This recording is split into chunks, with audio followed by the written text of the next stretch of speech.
bienvenue à tous.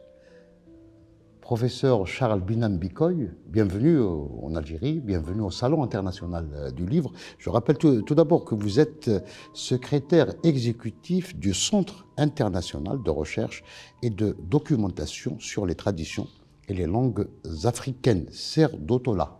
C'est exact. Première question, une impression sur le Salon international du livre d'Alger.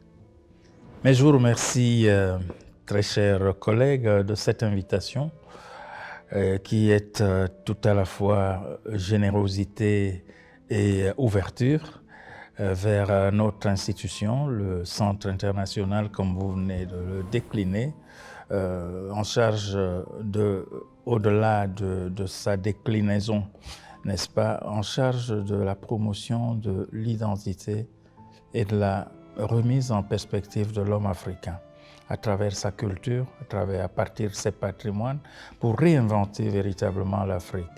Évidemment, notre participation à ce salon international de livres d'Alger est pour nous une occasion de rencontre. Et nous avons parlé de générosité. Nous avons vu la générosité en marche autour de la participation à ce salon, une participation populaire et massive qui surprend le premier venu, parce que très souvent, on donne à croire que les peuples qui sont issus des systèmes d'oralité, n'est-ce pas, notamment les peuples d'Afrique, n'est-ce pas, sont fermés aux dynamiques du livre. Or, ce salon nous a donné à constater qu'il y avait une ouverture de cœur et d'esprit, n'est-ce pas, dans le public qui participe, mais également dans la mobilisation de toutes les énergies agissantes autour de la production et de la diffusion du livre en Afrique.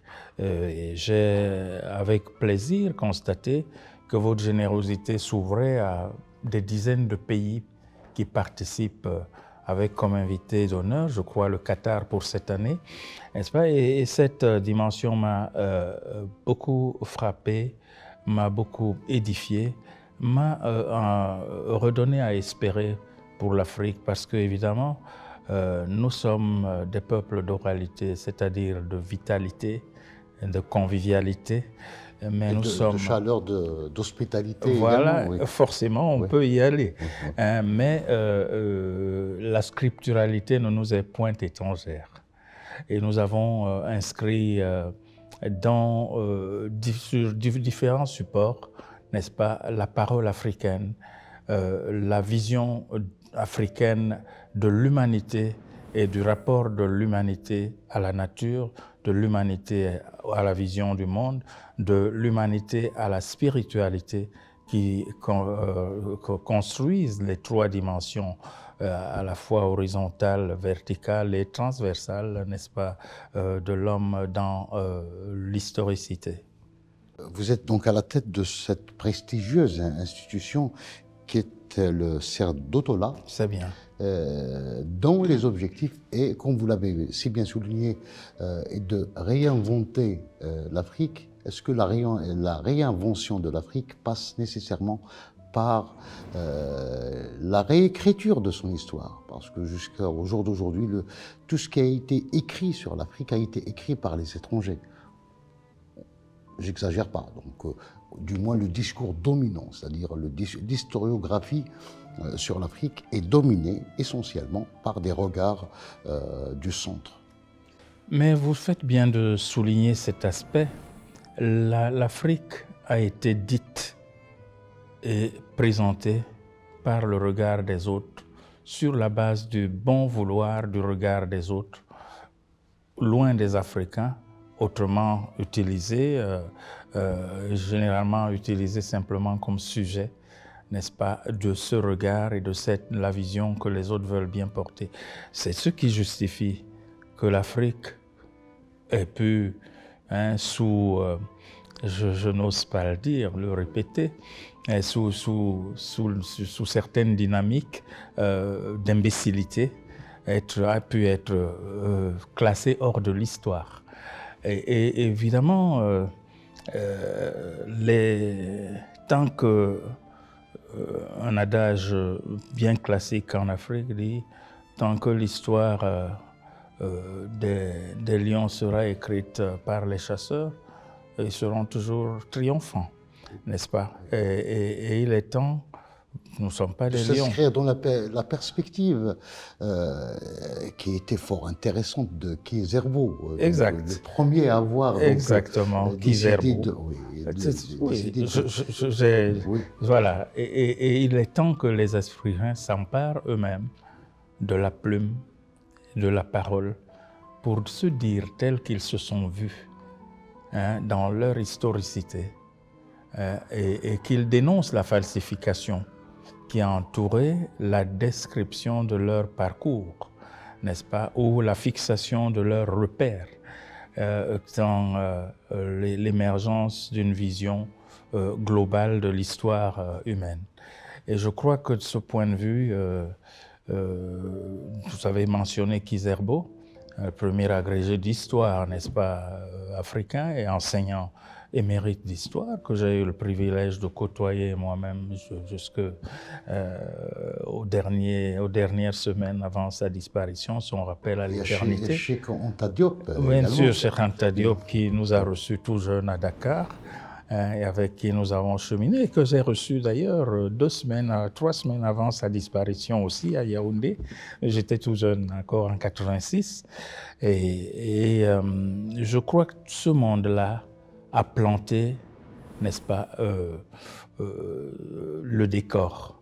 Ce décor a besoin aujourd'hui d'être valorisé, mais plutôt d'être ensemencé et élargi, étendu par des formations spécifiques et les plus larges possibles, n'est-ce pas, les plus denses possibles, qui sollicitent l'intelligence et l'engagement des historiens africains, qui ne soient pas des historiens répétiteurs, n'est-ce pas, ou caisse de résonance de la vision non africaine sur l'Afrique, de la vision africaniste orientée contre l'Afrique, mais qui soient des historiens de la Renaissance africaine qui doit prendre ses sources, aller chercher ses sources dans l'Afrique primordiale et initiale, n'est-ce pas, et parcourir le chemin et déconstruire les poncifs de la colonisation.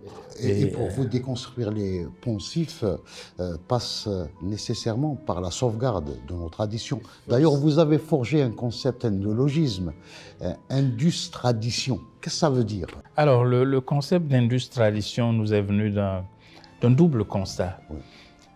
D'abord, que nous regardons l'industrialisation comme quelque chose qui doit nous venir d'ailleurs. C'est toujours le même problème. Les autres fixent les repères, fixent les labels, définissent les normes et vous disent voici comment être, si vous voulez être industrialisé. Évidemment, vous êtes exclu du processus, de la construction du processus. Vous devez tendre la main et accepter l'aide des bons vouloirs des autres, n'est-ce pas, pour vous amener à l'industrialisation. Eh bien, malheureusement, quand vous regardez le cheminement des États dits indépendants depuis une soixantaine d'années, 70 ans bientôt, que les États africains sont indépendants, aucun n'a véritablement percé, n'est-ce pas, le plafond de l'industrialisation. Pourquoi?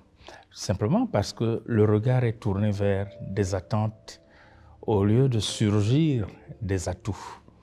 Alors, nous pensons qu'il faut renverser le paradigme. Il faut inverser le paradigme et définir des bases nouvelles, regarder nos terroirs, regarder nos cultures, regarder nos patrimoines, regarder tout notre environnement comme une source et comme une ressource. Et dans cette ressource-là, nous allons nous apercevoir que si vous prenez un domaine comme l'alimentation, oui, comme la gastronomie, oui, comme la médecine, n'est-ce pas, les savoirs médicaux, il y a des patrimoines, des systèmes de santé africains qui d'ailleurs se sont illustrés pendant la période Covid, n'est-ce pas, pour apporter des solutions endogènes. Alors c'est de là que doit partir l'industrialisation de l'Afrique. Ce n'est pas de bon vouloir des autres qui ne nous aideront pas, parce que la division internationale du travail est faite en sorte, a été conçue de telle manière que la traite directe, violente, barbare, remise en cause, eh bien, qu'on vous enchaîne, qu'on déplace les chaînes en vous liant les mains pour être simplement des pourvoyeurs de matières premières. On oublie souvent que la première des matières premières, c'est la ressource humaine. C'est le capital humain de l'Afrique qui est dévoyé, aliéné et mis à la disposition des visions autres que celles de l'Afrique conquérante et émergente. Deuxième constat, donc, nous disons, nous sommes propriétaires de nous-mêmes et nous devons être propriétaires de notre destin.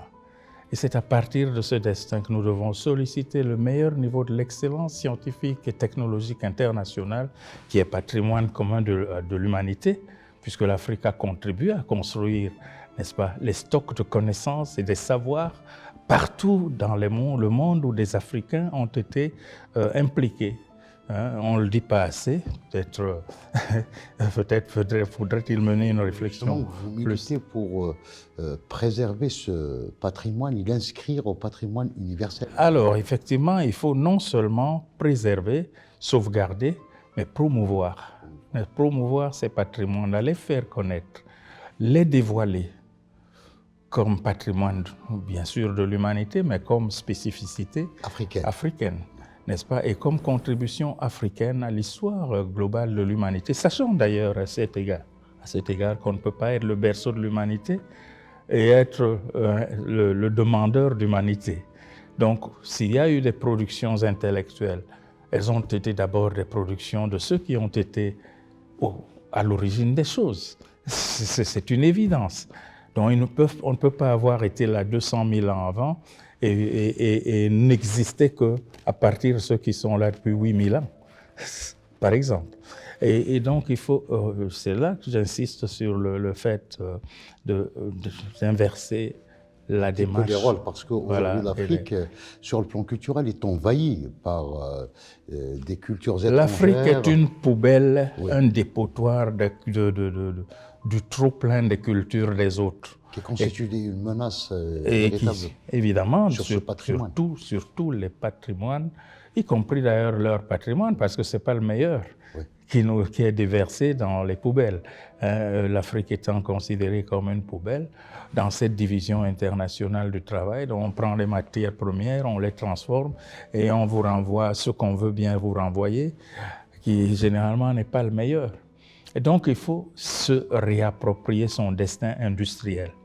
Il faut le repenser, le remettre dans des perspectives gagnantes, des perspectives capables de développer la compétitivité, n'est-ce pas, par une transformation structurelle systématique qui interpelle tous les domaines du savoir et de la production, l'amélioration de la productivité et la création de la richesse, de la prospérité à partir des ressources d'Afrique, mais par les Africains avec le concours des meilleurs amis et des partenaires que l'Afrique se sera choisie elle-même. Donc l'industrialisation, le concept d'industrialisation naît de ce double constat que nous évoquons et donc de la nécessité à nos yeux d'industrialiser les savoirs africains et d'industrialiser les traditions de l'Afrique avec les concours technologiques et scientifiques les meilleurs, au meilleur niveau de l'excellence internationale. Alors vous travaillez en collaboration, du moins le CER d'Otola travaille en collaboration avec l'Union africaine. Quelle est la portée donc, de cette collaboration avec donc,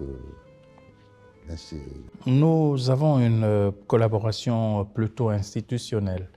Mais vous savez, c'est toujours délicat de parler de l'Union africaine parce qu'aujourd'hui, nous avons une structure une structure qui ne s'est pas infrastructurée et qui pourrait courir le risque d'être une coquille vide face à l'urgence de penser l'Afrique.